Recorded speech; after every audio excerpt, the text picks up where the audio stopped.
Hello dear students, आज मैं एना का एक बहुत ही इम्पॉर्टेंट टॉपिक आपके सामने डिस्कस करने जा रही हूँ, जो बहुत सारे स्टूडेंट्स का वाइवा के दौरान एक तरह का नाइटमेयर है। और वो नाइटमेयर या बहुत टफ टॉपिक जो लगता है स्टूडेंट्स को वो है स्कल। तो आज हम पढ़ेंगे कि कैसे स्कल को हम डिफाइन कर सकते हैं, कैसे इसको वाइवा में हम प्रेजेंट कर सकते हैं, कैसे इसके बारे में इसकी जो ऑस्टियोलॉजी है उसको हम पढ़ सकते हैं, कैसी इसमें बोन्स है, किस तरह की बोन्स है। अगर इस वीडियो में आप एंड तक बने रहते हैं तो डेफिनेटली स्कल आज तक आपको जितना हार्ड लगता था आगे कभी इतना हार्ड इस टॉपिक नहीं लगेगा। चलिए तो स्टार्ट करते हैं कि आखिर ये स्कल क्या है। स्कल जो हमारा फेस है या जो हेड है, इसका जो स्केलेटन सिस्टम या जो बोनी स्ट्रक्चर है उसी को हम स्कल कहते हैं। आप देख भी पाते हैं कि ये देखिए पूरा स्कल जो है ये हमारे बोनी स्ट्रक्चर है, हमारे चेहरे और हमारे हेड का। इस स्कल को क्रेनियम भी कहा जाता है, जिसमें कि जो लोअर जॉ यानी कि मैंडिबल जो इस वाले बोन में नहीं दिख रही है आपको इस स्कल में, यहाँ जो लोअर जॉ या हमारा मैंडिबल लगा उसको इंक्लूड कर लें तो हम इसको स्कल या क्रेनियम कहते हैं। यानी कि स्कल और क्रेनियम जो है वो साइनोनिमस है, यानी एक ही बात है। अब इस स्कल को स्टडी करने के लिए दो भागों में पढ़ा जाता है। तो पहले अगर हम देखें, ये जो ऊपर का आप हिस्सा देख रहे हैं ना, इतना अगर आप इस हिस्से को देखें तो इसको कहा जाता है ब्रेन का केस।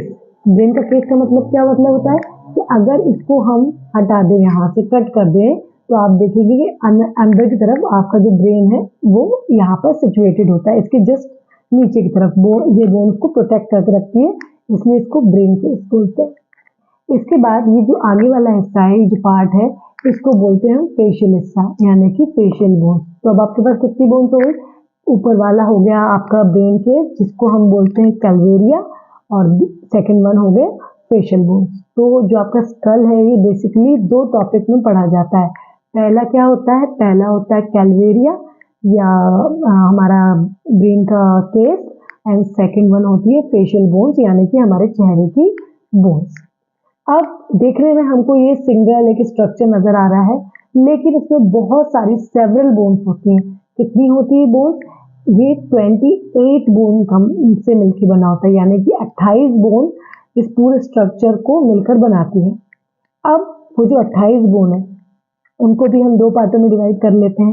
तो ये जो ऊपर का हिस्सा जो मैंने आपको बताया था, जिसको हम कैलवेरिया या ब्रेन का केस बोलते हैं, इसके अंदर 14 बोन होती है, यानी कि इसको बनाने के लिए 14 बोन आपस में जुड़ती हैं। और जो फेशियल पार्ट है उसमें भी 14 बोन आकर जुड़ती है, यानी कि कुल मिला के 14 यहाँ और 14 यहाँ, और 28 बोन जो होती है वो पूरे स्कल को बना रही होती है। अब जब हम बोन को और अच्छे से डीपली पढ़ते हैं, कौन सी बोन कहाँ लोकेटेड है, क्या नाम है, उससे पहले भी हम इसको दो डिवीजन में पढ़ते हैं। पहले होती है पेयर्ड बोन, यानी कि जो दो के पेयर में रहती हैं ना, लेफ्ट साइड में राइट साइड में, एंड कुछ होती है अनपेयर्ड जो इकलौती या सिंगल बोन होती है। सबसे पहले बात करते हैं अपर पोर्शन कैलवेरिया या ब्रेन केस की। इसमें कौन सी 14 बोन्स होती हैं, उनमें से कितनी पेयर्ड है और कितनी अनपेयर्ड है। तो आइए बात करते हैं कौन सी जो बोन है वो पेयर्ड वन है। तो हम जो ये कैलवेरिया का हिस्सा देख रहे हैं, इसमें अगर आप देखें तो ये जो पैराइटल बोन्स होती हैं, ये जो दो पैराइटल बोन्स हैं ये पेयर्ड है, एंड ये जो दो टेम्पोरल बोन्स हैं ये दोनों पेयर्ड है। तो कितनी हो गई? दो पैराइटल बोन पेयर्ड है, दो टेम्पोरल बोन पेयर्ड है, एंड साथ में आप देखते हैं यहाँ पर ईयर ऑसिकल्स यानी कान की जो हड्डियां हैं वो कनेक्टेड है। तो हमारे जो ईयर रहता है, जो मिडिल पोर्शन रहता है, वहां पर 3 बोन्स पाई जाती है जिनको ईयर ऑसिकल्स बोलते हैं। वो छोटी छोटी हड्डियां रहती हैं और वो 3 है, 3 के पेयर्स रहते हैं। तो एक कौन सी रहती है? Incus, malleus and stapes. इस तरफ भी इंकस, मैलस एंड स्टेपिस। तो आप समझ चुके होंगे कि दो तो ये जो पेयर है ये पैराइटल बोन का हो गया, दो आपकी टेम्पोरल बोन्स हो गई, 3 इस तरफ ईयर ऑसिकल्स एंड 3 इस तरफ ईयर ऑसिकल्स। ये तो हो गया हमारा कैलवेरिया का पेयर्ड बोन। अब इसमें भाई अनपेयर्ड कौन सी रहती है?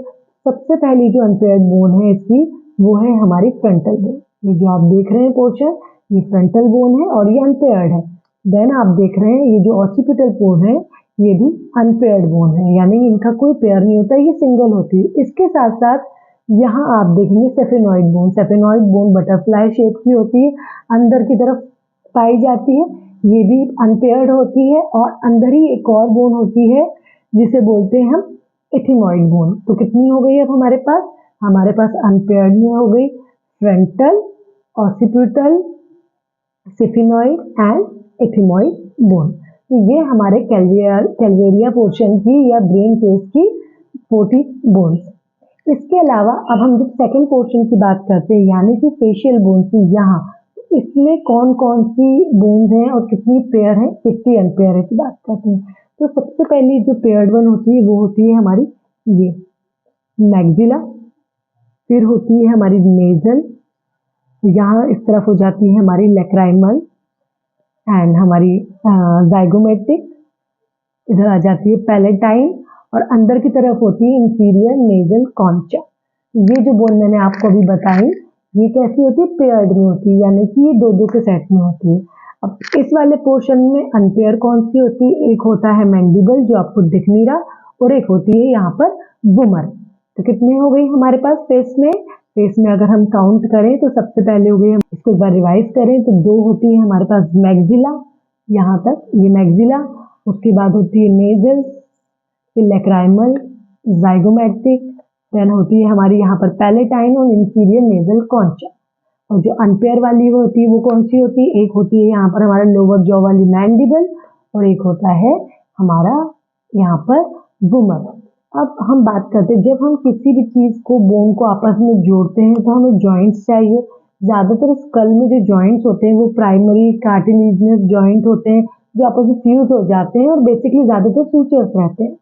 पर इसमें 3 साइनोवियल जॉइंट्स भी होते हैं जिसमें कि जो 2 रहते हैं वो ईयर ऑसिकल्स के बीच में रहते हैं, मतलब कान की जो हड्डी के मूवमेंट्स है उनको करवाते हैं, और एक जो लार्जर वन रहता है, बहुत बड़ा रहता है, उसको बोलते हैं टेम्पोरो मैंडिबुलर जॉइंट, जो मैंडिबल को टेम्पल से जोड़ता है जिससे कि हमारा जो लोअर जो जॉ है वो अच्छे से इस तरीके से मूव कर पाता है ना, मैंडिबल्स के मूवमेंट, जिससे जिसकी वजह से हम खा पाते हैं, हंस पाते हैं, बोल पाते हैं, गा पाते हैं।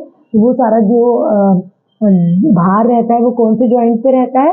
टेम्पोरो मैंडिबुलर जॉइंट पे रहता है, जो कि एक साइनोवियल वैरायटी का ही जॉइंट होता है। अगर हम सूचर्स की बात करें तो इसमें जो सूचर्स होते हैं वो कितने टाइप के होते हैं? इसमें जो सूचर्स होते हैं वो 4 टाइप के होते हैं, जैसे कि प्लेन होता है, दूसरा सेरेट होता है, डेंटिकुलेट होता है एंड आपका स्क्वैमस होता है। या हम वैसे बात करें बिल्कुल जनरली टॉक में तो ये जो आगे वाला सूचर है इसको हम बोलते हैं कोरोनल सूचर, इसको बोलते हैं सेजाइटल सूचर और इसको बोलते हैं लंबॉइड सूचर। ये मेन सूचर जो रहते हैं जो कि इसमें स्टडी किए जाते हैं। कई बार जो रिपोर्ट्स होती है, radiological reports, MRI, CT scan, उसमें भी एक एनाटॉमिकली ओरिएंटेशन होता है स्कल का। तो उसको दो जो स्टूडेंट लेवल पे अगर हम पढ़ें तो उसको 2 लाइन्स में हम देख सकते हैं। पहला होता है रीड्स बेस लाइन और दूसरा होता है फ्रैंकफर्ट लाइन ऑफ ओरिएंटेशन। अब ये क्या लाइन है, ऐसे नाम लिखे हैं।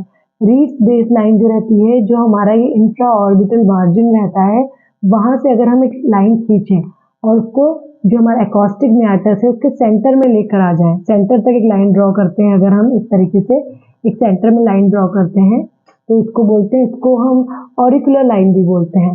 तो एक तो ये लाइन होती है और एक फ्रैंकफर्ट लाइन जो रहती है, ये फ्रैंकफर्ट प्लेन ऑफ ओरिएंटेशन रहता है। वो क्या रहता है? इंफ्रा ऑर्बिटल से एक्सटर्नल एकॉस्टिक मैट्रिक्स के जो अपर वाला पोर्शन रहता है वहां तक एक लाइन खींची जाती है। ये सिर्फ जब रेडियोलॉजिकल या क्लिनिकल जब स्टडीज होती है स्कल की, जब ये एनाटॉमिकली जिसकी पोजीशन रहती है वो बहुत ही इंपॉर्टेंट रहती है फॉर अ डायग्नोस्टिक पर्पस। इसकी एनाटॉमिकल पोजीशन कैसे होती है? तो इसके लिए हम इसकी ओरिएंटेशन लाइन, मतलब इसकी जो लाइन होती है उसको उससे डिफाइन किया जाता है। तो अब वो लाइन कौन सी है? इसमें 2 लाइन देखी जाती है, एक होती है रीड्स की बेस लाइन जो कि हॉरिजॉन्टल होती है और दूसरी होती है फ्रैंकफर्ट की लाइन ऑफ ओरिएंटेशन, वो भी हॉरिजॉन्टल होती है। ये सुनने में बहुत डिफिकल्ट लगता है लेकिन अगर आप इसे समझे तो ये बहुत ही ईजी है। ये जो हमारे इंफ्रा ऑर्बिटल मार्जिन रहता है वहां से हम एक इमेजिनरी लाइन जो रहता है उसको ड्रॉ करके और ये एकॉस्टिक मैटर्स है यहाँ तक लेकर आते हैं, ठीक है। अब दोनों लाइन में डिफरेंस क्या है? अगर हम लाइन ड्रॉ करें और एकॉस्टिक मैटर्स के सेंटर में लाकर उसको फिनिश करें तो वो कहलाती है रीड्स लाइन या रीड्स बेस लाइन। और अगर लाइन को इंफ्रा ऑर्बिटल मार्जिन से ड्रॉ करें और एकॉस्टिक म्याटस की अपर सरफेस तक ले आए तो उसको बोलते हैं फ्रैंकफर्ट की लाइन ऑफ ओरिएंटेशन। मतलब कि दोनों ही लाइन में सिमिलरिटी क्या है, आप क्या सिमिलरिटी देख रहे हैं कि दोनों का जो ओरिजिन पॉइंट है वो सेम है। कहाँ पर है? इंफ्रा ऑर्बिटल मार्जिन पे। और जब उसका जो एंड पॉइंट है वो भी सिमिलर है। कहाँ पर है? एकॉस्टिक म्याटस पे। बस डिफरेंस कहाँ है? जो रीड्स बेस लाइन है वो कहाँ पर खत्म होती है? सेंटर ऑफ एकॉस्टिक म्याटस पे। और जो फ्रैंकफर्ट की जो लाइन ऑफ ओरिएंटेशन है वो कहाँ पर जाके एंड होती है? अपर जो अपर मार्जिन होता है एकॉस्टिक म्याटस की, वहाँ पर। रीड्स की जो बेस लाइन है हॉरिजॉन्टल होती है और उसको हम ऑरिकुलर लाइन भी कहते हैं। और जो फ्रैंकफर्ट की जो लाइन होती है लाइन ऑफ ओरिएंटेशन वो भी हॉरिजॉन्टल होती है। तो दोनों ही लाइन में सिमिलरिटी क्या है? बिल्कुल सिंपल तरीके से अगर देखें तो दोनों ही, आप मेरा स्केल देखें, दोनों ही हॉरिजॉन्टल लाइन होती है। दोनों का ओरिजिन कहाँ से है? दोनों का ओरिजिन आप देख सकते हैं। दोनों का ओरिजिन कहाँ से? इंफ्रा ऑर्बिटल मार्जिन से। एंड भी कहाँ पर है? एकॉस्टिक म्याटस पे। लेकिन रीड्स लाइन जो है वो सेंटर ऑफ एकॉस्टिक म्याटस पे जाती है और जो हमारी फ्रैंकफर्ट की लाइन है वो अपर एरिया जो रहता है एकॉस्टिक म्याटस का वहां तक जाती है। ये दोनों ही जो लाइनें रहती है वो डायग्नोसिस पर्पस या डायग्नोस्टिक पर्पस के लिए काम में आती है। जो रेडियोलॉजिकल डायग्नोसिस होती है जैसे कि एमआरआई, सीटी स्कैन, एक्सरे, इनमें की जो स्कल की जो एनाटॉमिकल पोजीशन है वहां से उसको देखने के लिए ये यूजफुल होती है। और क्वेश्चन में किसी कॉम्पिटिटिव एग्जाम में पूछा जा सकता है कि स्कल की जो एनाटॉमिकल लाइन ऑफ ओरिएंटेशन है वो कहाँ से स्टार्ट होती है, कहाँ से कहाँ तक रहती है। तो आप बिल्कुल इजीली इसको बता सकते हैं कि जो हमारा इंफ्रा ऑर्बिटल मार्जिन है यहाँ से स्टार्ट होती है, एकॉस्टिक म्याटस पे खत्म होती है। बस अंतर कितना है? जो रीड्स बेस लाइन है वो एकॉस्टिक म्याटस के सेंटर में खत्म होती है और जो हमारी फ्रैंकफर्ट की जो लाइन ऑफ ओरिएंटेशन है वो एकॉस्टिक म्याटस के अपर सरफेस पे जाके एंड होती है। तो ये है हमारी एनाटॉमिकल पोजीशन ऑफ स्कल। अब कई बार क्वेश्चन हो जाता है एकदम स्कल पूरा नहीं पूछा जाता है ना, इसके बहुत सारे एस्पेक्ट होते हैं स्टडी करने के। तो वो जो स्टडी करने के एस्पेक्ट्स होते हैं उनको क्या बोला जाता है? तो अगर कभी आप ऊपर की तरफ से यानी सुपीरियर व्यू में इसको देख रहे हैं तो आप पढ़ रहे हैं नॉर्मा वर्टिकलिस। अगर आप इसको फ्रंट में देख रहे हैं यानी कि एंटीरियर व्यू से देख रहे हैं तो ये होगा नॉर्मा फ्रंटालिस। अगर आप इसका पिछला पोर्शन पढ़ रहे हैं तो दिस इज नॉर्मल यानी कि पोस्टीरियरली आप इसको पढ़ रहे हैं तो आप क्या पढ़ रहे हैं उस टाइम? नॉर्मा ऑसिपिटालिस। अगर आप इसको लेटरली पढ़ रहे हैं इस तरीके से, इस पोजीशन में, लेटरल पोजीशन में पढ़ रहे हैं, कान की तरफ से पढ़ रहे हैं, जिधर इसके कान होते हैं आप ऐसे देख रहे हैं, तो आप क्या देख रहे हैं? आप देख रहे हैं नॉर्मा लेटरलिस। और अगर आप इसका बेस पढ़ने के लिए हमको मैंडिबल रिमूव करनी पड़ती है जो इसमें ऑलरेडी रिमूव है। तो अगर आप ये बेस वाला पोर्शन पढ़ रहे हैं तो दैट इज नॉर्मा बेसिलिस। तो हम कितने व्यू में पढ़ सकते हैं इसको? सुपीरियर व्यू यानी कि नॉर्मा वर्टिकलिस, एंटीरियर या फ्रंट व्यू यानी कि नॉर्मा फ्रंटालिस, पोस्टीरियर व्यू यानी कि नॉर्मा ऑसिपिटालिस, इंफीरियर व्यू यानी कि नॉर्मा बेसिलिस, और जो इसका लेटरल व्यू या साइड व्यू इसको कहते हैं हम नॉर्मा लेटरलिस। इतने व्यू होते हैं डिफरेंट एस्पेक्ट पे स्कल को पढ़ने के लिए। और जो आंसर्स होते हैं बेसिकली इसी व्यू से ही पूछे जाते हैं कि व्हाट इज नॉर्मा लेटरलिस या डिफाइन नॉर्मा वर्टिकलिस या नॉर्मा बेसिलिस। ये बहुत इंपॉर्टेंट क्वेश्चन होता है नॉर्मा बेसिलिस जो हम अपने अगले किसी वीडियो में जरूर डिस्कस करेंगे। तो ये है स्कल के कुछ पोर्शन, कुछ एस्पेक्ट, कुछ बोन्स। उम्मीद करती हूँ आपको अच्छे से समझ में आएगा। मैं मिलूंगी आपसे अपने अगली लेक्चर अगली किसी बोन के साथ, जबकि मैं डॉक्टर वंदना नामदेव।